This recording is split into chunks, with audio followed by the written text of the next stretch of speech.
अ, कुछ भी question related to atomic structures, और मैं पूरी पूरी कोशिश करूंगा कि इससे रिलेटेड क्वेश्चंस जो भी हैं, ठीक है, वो हमें पता चल जाए।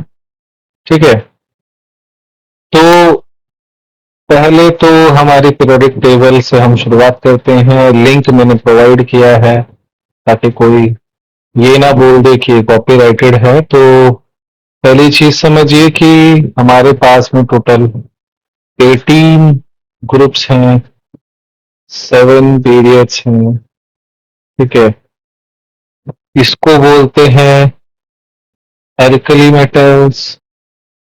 ठीक है, और जैसे जैसे इनके बारे में आता रहेगा वैसे वैसे मैं बात करता चलूंगा। इनको बोलते हैं एल्कलाइन अर्थ मेटल्स। ठीक है, हमारा एम है क्वेश्चन आंसर्स के थ्रू कोई भी एग्जाम क्लियर करना। तो अगर एग्जाम क्लियर करना एम है तो हमको अपने आप को बहुत लिमिटेड वे में इसको पढ़ना पड़े। ये है हमारी बोरान फैमिली। ठीक है, और ये है हमारी कार्बन फैमिली। ठीक है, इनको बोलते हैं पिंक्टोजेंस। ठीक है, इनको बोलते हैं चाल्कोजेंस। ठीक है, और इनको बोलते हैं हेलोजेंस। ये इम्पोर्टेंट नहीं है, ये मुझे लगता है कि तुम लोगों को मोस्टली पता होगा। तो इनको बोलते हैं हेलोजेंस। तो अब हम थोड़ा सा आगे बढ़ते हैं। तो मेरा जस्ट पर्पस इस मतलब इस प्रोजेक्ट टेबल को दिखाने का था कि इस प्रोजेक्ट टेबल से बहुत सारे क्वेश्चंस बनते हैं। ठीक है, चाहे वो एटम्स रिलेटेड हो, पेयर्स से रिलेटेड हो। तो हमें थोड़ा सा फंडामेंटल्स पे वाले क्वेश्चंस ऐसे होने चाहिए कि हमको अगर कहीं पे आए तो ठीक है वो एकदम से हम मतलब उसको आंसर कर सकें। तो पहला जो है वो मुझे लगता है एटॉमिक इंट्रोडक्शन टाइप है। Atomic numbers versus atomic mass. ठीक है, अगर मुझे इससे एक टॉपिक लेना हो तो वो होता है आइसोटॉप्स वर्सेस आइसोबार्स। ठीक है, जिनका ये से आइसोटॉप्स में क्या रहेगा, सेम एटॉमिक नंबर्स रहेगा तो उनको आइसोटॉप्स बोलेंगे। अगर सेम एटॉमिक मास रहेगा तो ठीक है उनको क्या बोलेंगे, आइसो बार। ठीक है, तो क्वेश्चन देख लेते हैं इससे रिलेटेड। मेरे पास में अगर ये मेरे पास में अगर ये पेयर है 1H1 2D1 3T1, तो इस पेयर को क्या बोलेंगे, ये क्या है, क्योंकि इसमें एटॉमिक नंबर सबका सेम है। ठीक है, देख सकते हो जो ये हाइड्रोजन्स के आइसोटॉप्स हैं। ठीक है, अगर हम इसी तरीके से देखें तो लेट्स से कि अगर हम आ, एक एग्जांपल ले, सल्फर क्लोरीन सल्फर। ठीक है, 40-16। ठीक है, 40-17 और 40-18। ठीक है, तो इन सब में सेम मास नंबर होने की वजह से ठीक है ये क्या है, आइसोबार्स हैं। तो हमारा जो एटॉमिक सिंबल होता है वो क्या होता है, it is denoted by A x Z.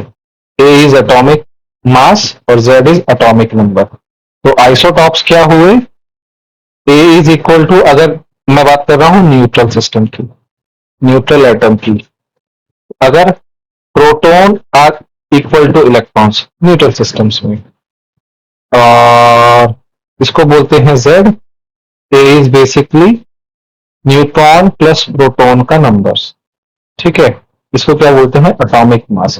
क्योंकि अगर हमारे पास में न्यूट्रल एटम में प्रोटॉन और इलेक्ट्रॉन इक्वल होते हैं, इसलिए इसको न्यूट्रल केसेस में proton is equal to number of proton equal to number of electrons हम मान लेते हैं। तो ये चीज हमें थोड़ी सी समझ में आई। ठीक है, एक और टर्म होती है हमारे पास में। ठीक है, इसको थोड़ा डिटेल में देख लेते हैं कि आइसोटॉप्स में होता क्या होता है। अगर आइसोटॉप्स में अगर हम बोलेंगे लेट्स से कि 1H1 2D1, ठीक है, 3T1।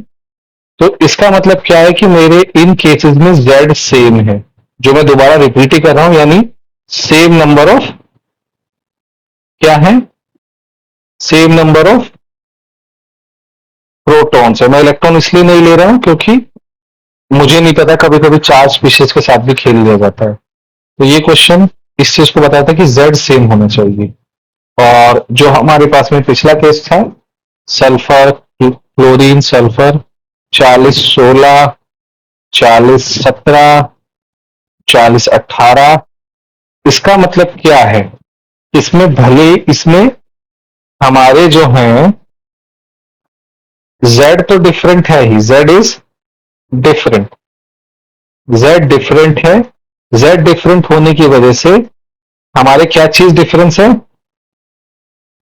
Number of neutrons different, number of जो न्यूट्रॉन्स हैं दे आर डिफरेंट, ठीक है। इसलिए आइसोबार्स को, जिनको बोलते हैं सेम नंबर ऑफ न्यूट्रॉन्स रहते हैं, ठीक है, उनको हम आइसोटॉप्स बोलते हैं, ठीक है।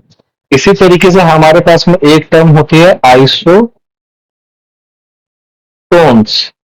आइसोटोन्स क्या रहते हैं, मैं कुछ एग्जांपल दे देता हूं, फिर आपको अपना समझ में आ जाएगा। 16 ऑक्सीजन 8, 14 कार्बन 6।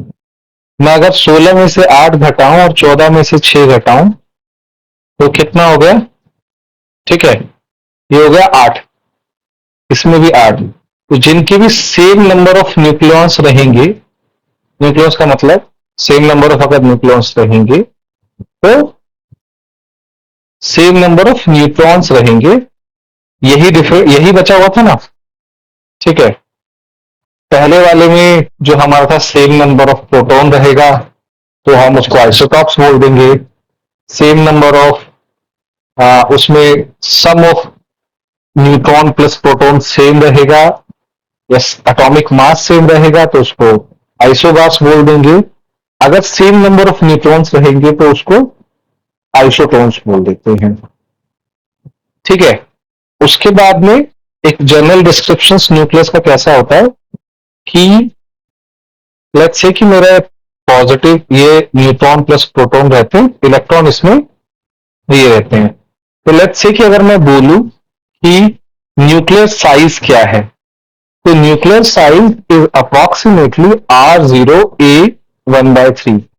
ये R0 है रेडियस ऑफ एटम, तो it is somewhere around 1.1 10⁻⁻15 metre.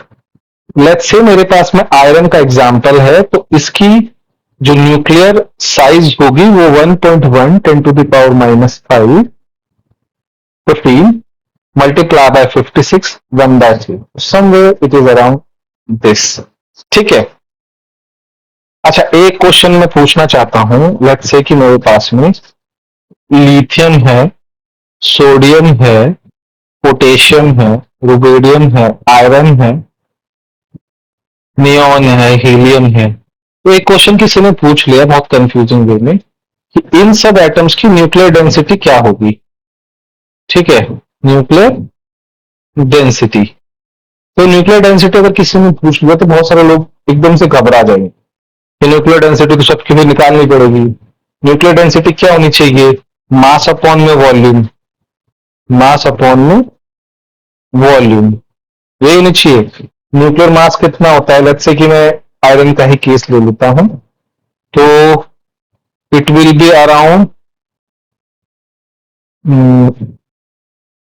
it will be around 56 into 6023 10 to the power minus 26, छः में 54, हाँ अराउंड, ठीक है। ये कैसे आया, ठीक है, 56 ग्राम में हमारे आयरन के इतने पार्टिकल्स होंगे तो 1 ग्राम में कितना होगा, 6.02, सॉरी इसके एक एटम का मास कितना होगा, 56/6023 10 to the power minus 23, divide करोगे तो ये आ जाएगा, ठीक है। तो और पर केजी की बात करोगे तो 1000 और मल्टीप्लाई करना पड़ेगा, तो 10 to the power 26 से ये हो जाएगा। थोड़ा करके ही दिखा देता हूं, ज्यादा बेटर रहेगा। मैं क्या बोल रहा हूं, 56 ग्राम में इतने पार्टिकल्स होंगे, 10 to the power -23 है ना। तो वन एटम का कितना मास होगा, 56 इंटू 6023 10 to the power -23 कितना होगा। अब 1 ग्राम में मतलब उसको 1000 से और डिवाइड करना पड़ेगा, है ना। 1000 से उसको अगर मतलब अगर हम उसके लिए बात करेंगे तो 1000 से और करना पड़ेगा, तो 10 to the power -3 का 10 to the power -3 का भी एक मल्टीप्लीकेशन रहेगा। तो ये ऊपर जाके 10 to the power 6 हो जाएगा, इसलिए ये चीज 10 to the power -26 है। ठीक है। और 4 पाई r³ करके अगर आप निकालोगे, किसी भी एटम्स के लिए निकालने की कोशिश करोगे, तो ये आएगी हमेशा 2.9 10 to the power -27 किलोग्राम मीटर-3। सो इसका मतलब ये तुम किसी भी मास के लिए निकाल लेना, न्यूक्लियर जो डेंसिटी रहेगी, ठीक है, वो इतनी ही आने वाली है। तो इंपॉर्टेंट क्या है, nuclear density is independent of mass, मतलब जो भी हम मास बोल रहे हैं उसके इंडिपेंडेंट है, तो उसी के हिसाब से, ठीक है, जो साइज है एटम का वो श्रिंक करता है। ठीक है।